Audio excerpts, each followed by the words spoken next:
And because we've had a few kind of questions on changing something that we fundamentally have a hang-up on, let's focus this meditation on change. And these series of channels from Kryon has been on change, but the changes Kryon's mentioned are at a global level. And so my question to you is, what are the changes for you on a personal level?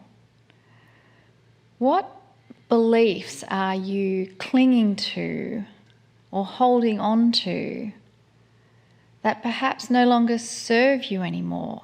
Are you willing to discard and let go of some ideas of what you thought you knew? When we are coming at things with a beginner's mind, an open and curious mind, we are able to explore other possibilities than what we think we know or what we think we believe is true. What if there was a bigger truth for us? Would you be willing to look at that as a possibility? And do you allow yourself and give permission for changes on a personal basis? Only you can answer that question for yourself. And if you are indeed open to possibilities and open to personal change, then let us together invite a message from Kryon to deliver the next attribute of change.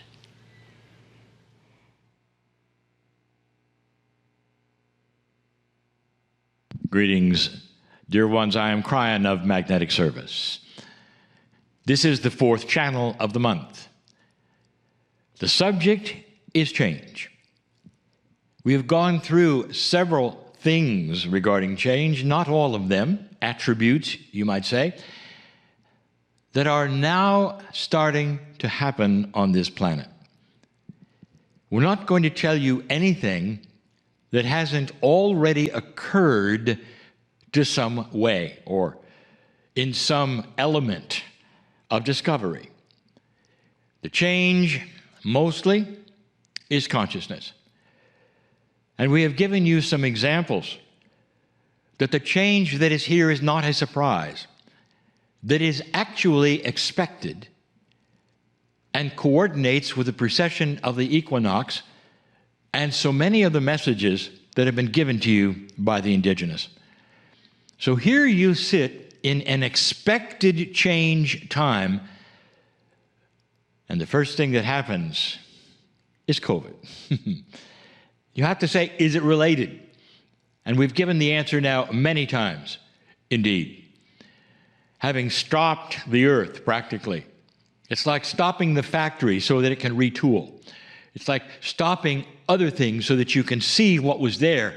When you were running them, you couldn't see it all. So instead, you have things stopping so you can retool them, you can see what didn't work, and more. It gives a space, does it not? A space that no one expected in order to then come out of it differently. Dear ones, that's just the beginning. We've given you some things in the past and said, look for this and look for that, and it's coming, it's coming. There are some things coming that will surprise you, that are great, truly. And when I tell you about some of these things, you may say, how soon, Kryon, how soon? But every single one of these things that I'm going to give you now already exist. They already exist in some form or are being developed And let me get this straight. Or they lay on humanity waiting for the aha experience. Cryon, what are you talking about?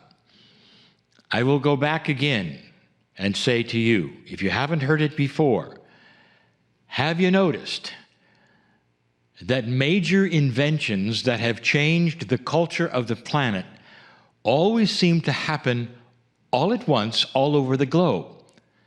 Almost like they were delivered to consciousness all at once from somewhere else. Very seldom do you have just one individual with an idea that then changes the planet. It usually happens simultaneously, and the first individual to manifest it is the one who gets the credit. And some of the things that manifest themselves on the planet, if you look back, you would say, why did it take so long?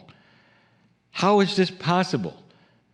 One of them, if you've even analyzed it, electricity.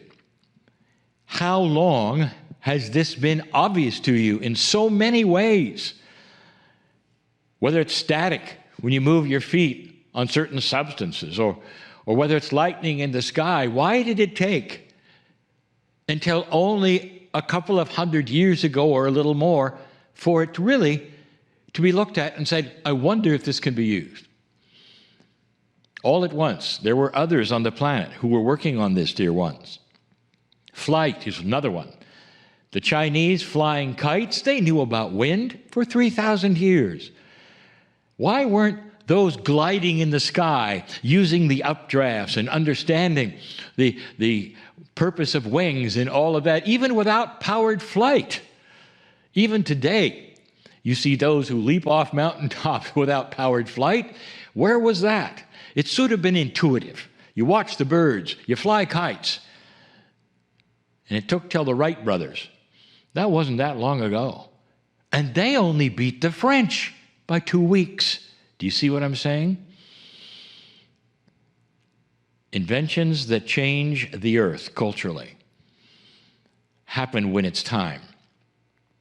You may disagree. You could say, oh, we can think of these things anytime we want. It's not true. Or they would have happened even sooner than they did. There are some things coming that are already here, dear ones, in certain ways.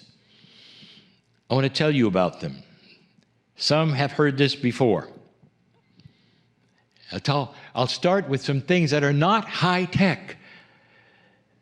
Don't be surprised if the most advanced, I would say, discoveries you're going to make that are going to change this planet have nothing to do with artificial intelligence. They don't have anything to do with mass amounts of computing. None of that. It's back to basics, and it's going to be discovery of how basic physics has always worked and some patterns of use that you just hadn't thought of yet. Cryon, what are you talking about? Let me talk about the magnetic wheel. It might be 2. It might even be 3. There is a pattern where you can put the push-pull energy of small or large magnets together so that they will spin forever.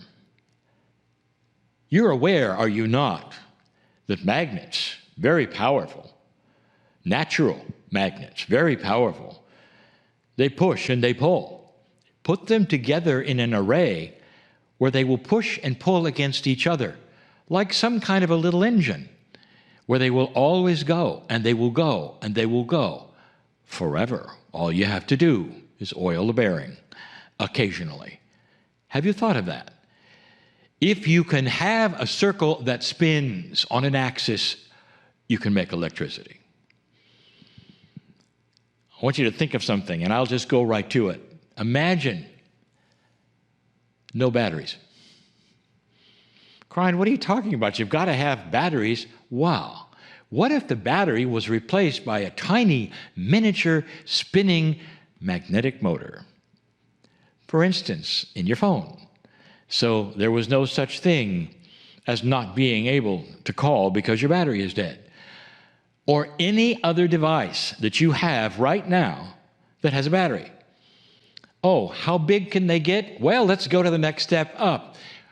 Instead of a battery in the base or the back of a car, there is a little larger spinning electric engine, always supplying electricity to what we will now call supercapacitance. You'll always have enough to push on the accelerator and go for hundreds and hundreds and hundreds of miles. And while you sleep, electricity is generated to the supercap. Brian, what in the world are you talking about? I'm talking about a world without batteries, but more than that, I'm talking about power for every single building that exists with an element on the roof, without a grid to fail, where no weather pattern will ever shut down a city again or cause those to die because they can't get electricity, because it's right outside in a little spinning motor that never stops and always goes and will power whatever they have. I want you to picture this. You might say, well, that's nice, but how does that help the planet? Picture this. What if every continent on this planet could have as much electricity as they wanted to instantly and have it in their pockets? They could communicate. Computers would work. Phones would work. Internet would work, no matter what. Can you imagine when everybody can talk to everybody? Cultures, continents would start healing themselves, would start to be educated finally. That's where it's going. All from one undiscovered pattern, putting those magnets together so they will push and pull in a way that they will spin forever, and they can be miniaturized or they can be massive. They can power ships and cars, and they go forever. And there is no resource taken of this planet, and there is nothing cast out. Imagine, that is the power and the beauty of a source that you've never used. Not really. Magnetics. Dear ones, that particular pattern is here. Perhaps one of you listening has it. Here's my message to you. Don't be afraid to get it out there. There are those who will say, well, the power companies of the planet will buy it and pocket it because they want to sell what they've got. And the answer is, oh no, they're in trouble. The grid is in trouble. Fossil fuels in trouble, if you haven't noticed. All of the things that you do to make electricity, including that which was supposed to be the holy grail, which is nuclear, doesn't work for you. And you know it doesn't work for you. Every one of them is dangerous, except magnetics. It's time. Because those who are currently selling electricity using the old methods, all of them, even if they're using steam from the planet, all of them are anxious for this pattern to work, because that's what they will then manufacture and sell. Magnetic motors and engines, small and large. It's coming. It's coming. No more batteries. Can you see how that might revolutionize everything?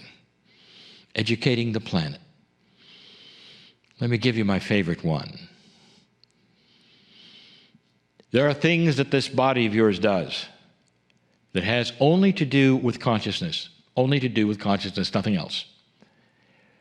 In the last 20 years, there has been a revelation, a proof. Consciousness is energy. It can move things. This was not always thought to be the case. Consciousness was something esoteric, perhaps, and not really definable, but it didn't belong in physics. And now it does. If consciousness is energy, then you have rules of consciousness. There can be the physics of consciousness. When you start to figure that out and you understand what it is, you will have the reason for the placebo effect. Someone takes a sugar-coated pill and they say it's going to cure you, and it does. What is the process? How is that possible? You take a homeopathy tincture, chemistry that is so small you can't even measure it hardly. Innate sees it and the body heals. How does that work? And the answer is the energy and the physics of consciousness, combined with something called mirror neurons, what the body sees and expects. You see someone else eating a meal and you salivate. That's consciousness over chemistry. Dear ones, have you ever thought about that? Mirror neurons will play a large part in a system coming of healing where you inform the body that a healing is occurring and it believes it so completely, they may even call them the placebo laboratories. It's coming. Figuring out what it is that consciousness has in energy that no pill could ever give you. I want you to ponder these changes because that is also in the works. Do you think when they discovered consciousness was energy, they just left that alone? No. They want to find out what it is in that magnificence of you that's multidimensional, that can create self-healing over and over, and they see it every day. And they say, we want to know so much more about natural healing. What is it that we can do to help the body heal itself? And dear ones, it's not going to take supercomputers or artificial intelligence. It's going to take humanity at its best, becoming simple and using what it's always had at its disposal. That is a real future. How long will it take? Up to you. How many of you believe it? For the belief itself, you might say, is a homeopathy, because when you believe something, you can make it happen. Changes are coming to this planet, dear ones, and I've told you this. And we continue to tell you that the ones that we speak of will enhance humanity, and there'll come a time when the last thing you would ever want to do to each other is to kill one another. There is precedent for this in other places I've talked about this. I am crying in love with humanity, and so it is.